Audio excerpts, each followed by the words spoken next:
YouTube, Kurt Curtis. So I'm about to send off 10 cards, AEW wrestling cards, to SGC. Don't worry, after this segment, you will see the grades of the cards. I'm going to put that at the end of the video. But this is me before I'm sending them off. I'm going to show you guys what I'm sending. Got a Pac exclusives. Pac is my favorite wrestler in AEW. Yeah, he's just sick. I actually have 2 exclusives. I got both of these in a break off of Whatnot. Got pretty lucky there. Sending a Jamie Hayter exclusives. So this was an interesting story. My dad actually pulled this card when the set first came out, and I put the card up for auction. Ended up selling for $100 raw. So I was in a room for Whatnot for a break, and the guy was only doing like 4 or 6 blaster boxes, really small break. And with the Jamie Hayter spot, he said it comes with this card. So I ended up getting the Jamie Hayter spot for $26, and it came with the card. I didn't really pull anything in the break, but just for the card alone, that was a steal. Yeah, so I'm pretty excited about that. Got some MJF rainbow foil cards. I got these for just a few bucks off of Whatnot. These are the EPAC exclusives where you can trade in a certain amount of base cards, and then you can get the rainbow foil. So I got 2 MJF rainbow foils going in. I got 2 Britt Baker rainbow foils going in. I mean, Britt Baker and MJF are arguably like 2 of the biggest stars in AEW. Got a Britt Baker Dynamite. I got this off of Whatnot for like $5. Got a Brandy Rhodes autograph. Got this off of Whatnot for super cheap. I don't remember how much it was, but it was dirt cheap, so I picked it up. And last up, I got a Spectrum Serena Deeb auto Beach out of 5. I got this off of eBay in an auction. It was super cheap, like $40 or something. Like, I don't know. It was just crazy, a crazy good deal.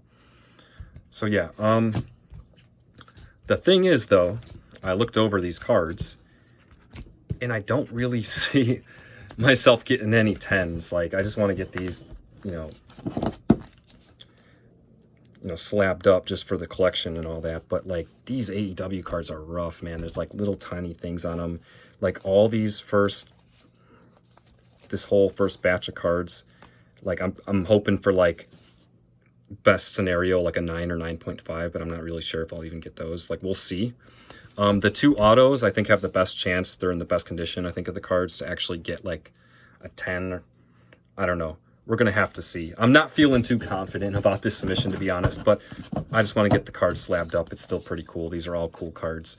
And yeah, this is Monday, June 12th. So I will, in the next clip, I will show you the results of the grades and let you know how long it took for SGC to send these back. All right, guys, I got the SGC submission back. I got it back on June 29th, so it just took a little over 2 weeks from the day I sent it, dropped it off at the post office, to getting it back graded at my door. So not a bad turnaround time at all. And this is just from the standard, like, cheapest option you can get for grading. You're not seeing this video till much later, and there's a reason for that. I'm going to talk about that a little bit later in this video. But let's go over the grades. I do know the results to these grades. This is not a reveal for me. I have no discipline whatsoever when it comes to, trying to wait to see the grade results. The second I get that email, I open it up and I check the grade results when I know the package is on its way back. So yeah, everything is already bagged up and all that. So first up, we got one of the Pac exclusives. Ended up getting a 9. So these Pac cards are just going in my PC.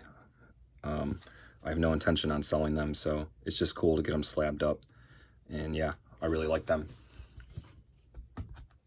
And the other one also got a 9, so both of them got 9s, which is kind of what I was expecting. People kind of sleep on these exclusive cards out of 100 from AEW. They're harder to come by than you think, and as years go on, they're just not going to pop up, and I don't know. I feel like right now you can get them for super cheap. Here's a big one, the Jamie Hayter one.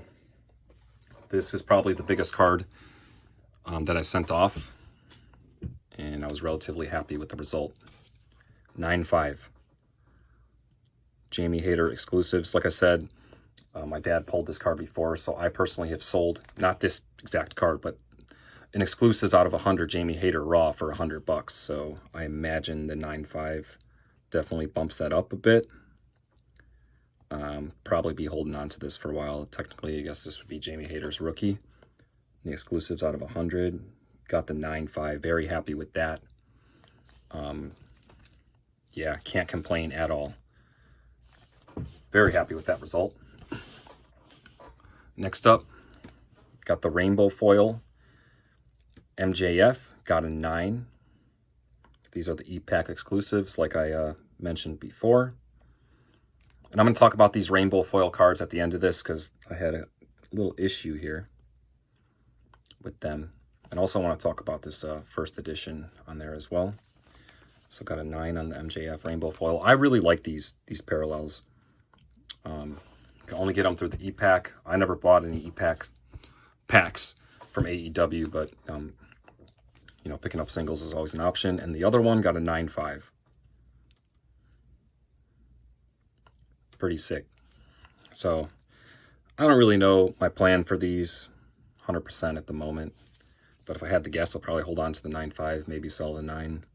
But I just can't imagine it'll, you know, get that much at the moment. Kind of something you have to hold on to for a while.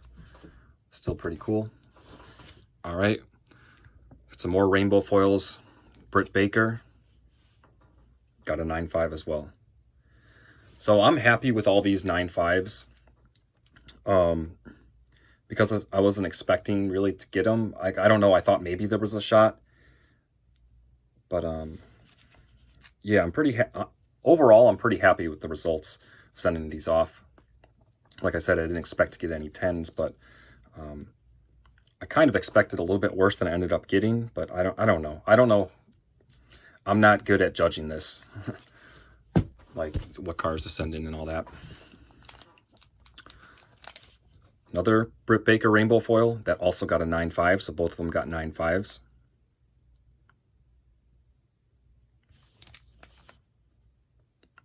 Pretty sweet. And we have another Britt Baker, but this is the Dynamite parallel. And this ended up getting an 8.5. These Dynamite cards are really cool. They're not numbered in the 2021 set. And see, this one doesn't say first edition. We're going to talk about that a little bit later. Yeah, these are not numbered in the 2021 set, but they look really cool. In the 2022 set, they are numbered to 299. So I imagine that's like roughly probably what these ones are. But yeah, they look really cool. 8.5, a little bit disappointing, but like I figured I'd get some grades like that. Next up, we got the Brandy Rhodes auto. Now these two autos I thought had the best shot at getting 10s, and this just shows how much I know, which is very little. Ended up getting an 8 on the auto. It's still nice that it's slabbed up and all that, but like the 8 really doesn't like boost its value at all. Maybe just a little bit, just because it's already slabbed. But yeah, I thought this had a shot at a 10 for sure. If I knew it was only going to get an 8, probably wouldn't have even sent it in. But pretty cool. She won't be signing anymore. I know she was in the Leaf set that just came out, but you know, obviously she's gone, as well as Cody. And last up, we got the Serena Deeb.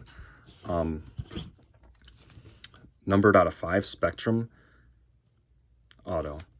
Dude, these Spectrum cards, man, people are sleeping on these. You can get these for so cheap, like low number cards for so cheap on eBay. I don't know. People just like kind of forgot about the set, or they're just sleeping on it. But got a 9.5 on this one. Yeah, the Beach parallel, numbered to 5. Sick. Very cool.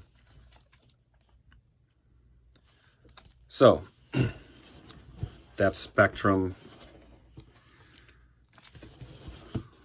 These are 2021s.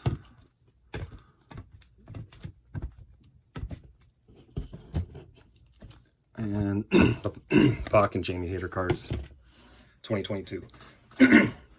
So, 2 things I got to talk about. One, the reason why you're seeing this video way later than you should have, because I got these back on the 29th, is because I had an issue. Now, I've sent with SGC. I've sent submissions with them before.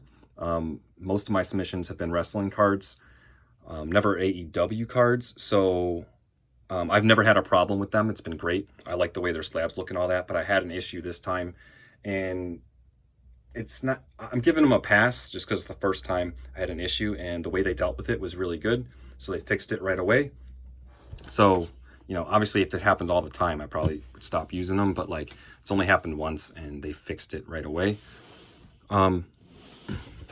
All 4 of these rainbow foils, when I initially got them back, they were all mislabeled. So everything was fine, but instead of rainbow foil, it said gold. And these are not gold parallels, because there is actually a gold parallel for the AEW cards, and that is a drastically different card. They're way more common. It's not the same card. They were mislabeled. All 4 of the rainbow foils, these 4 cards. So, wrestling cards are not, you know, they've gained popularity drastically ever since Panini took over the license, and, you know, AEW started having cards, but they're not football, they're not basketball, they're not baseball, they're not Pokemon, they're not up there with that kind of stuff. So don't expect people to know as much about them. And then especially AEW, that's even like lower. Like, you know, I guarantee you whoever's grading these cards probably doesn't know much about AEW cards at all. But I mean, if you look at the Pop Report, they do have rainbow foils. They have graded them before. They just, yeah, they labeled them all gold. So I just emailed SGC, explained the problem. Within 24 hours, they emailed me back with a shipping label attached, said send the cards back and include a note. So I just basically wrote a note, stuck it in the box, and used the free shipping label they gave me and sent them back, explaining the situation. And then they fixed it relatively quickly and then sent them back, and now they're all labeled as rainbow foil. So the way they dealt with the problem was good. So if that ever happens to you with SGC, just email them and they'll send you a shipping label, and they'll, free of charge, just fix the mislabel. Now, another thing I want to talk about is this first edition on these SGC slabs. So the 2021 AEW set, the cards on the back say first edition. Now, there's no second edition cards of this. Every single one of the cards says first edition, and it's not a first edition version of the card. It just means that this was the first AEW card set. So they all say first edition. All the cards are first edition. So like the 2022 cards don't say first edition. There's no first edition 2022 cards. It's not, you know, it's not like Pokemon where they had first editions and then they had like the regular ones. All the AEW cards from 2021 say first edition. However, even if you look at the Pop Report and just on eBay and stuff, some people selling the cards, and even here we have an example, it just depends on who the grader is. Like, so these, since I sent these all back and then they came back, they all came back as first edition and the correct label rainbow foil. But like the first time I sent them in, like this one was correct, Dynamite, it doesn't say first edition. This doesn't say first edition, but I've seen autographed cards that say first edition. So it's just kind of like, I don't know. It just depends on the grader, whether or not it says first edition. Like I said, it doesn't matter because there isn't a second edition version of the cards. I actually kind of prefer it without the first edition because it kind of like clutters it up a little bit, but it really doesn't matter. But yeah, I just thought that was interesting. Kind of just depends on who the grader is. Some people put first edition on the label and some don't. But, yeah, I don't know. Aside from the little hiccup there, I know there's no 10s here, but I was relatively happy with the grades. I wasn't expecting as many 9.5s as I did get. I mean, we got 1, 2, 3, 4, 5. So half the order was 9.5s. It would have been nice if like maybe 1 or 2 of those would have popped up at 10, but it is what it is. Can't really complain. Yeah, thank you guys for watching. I appreciate it. As always, until next time.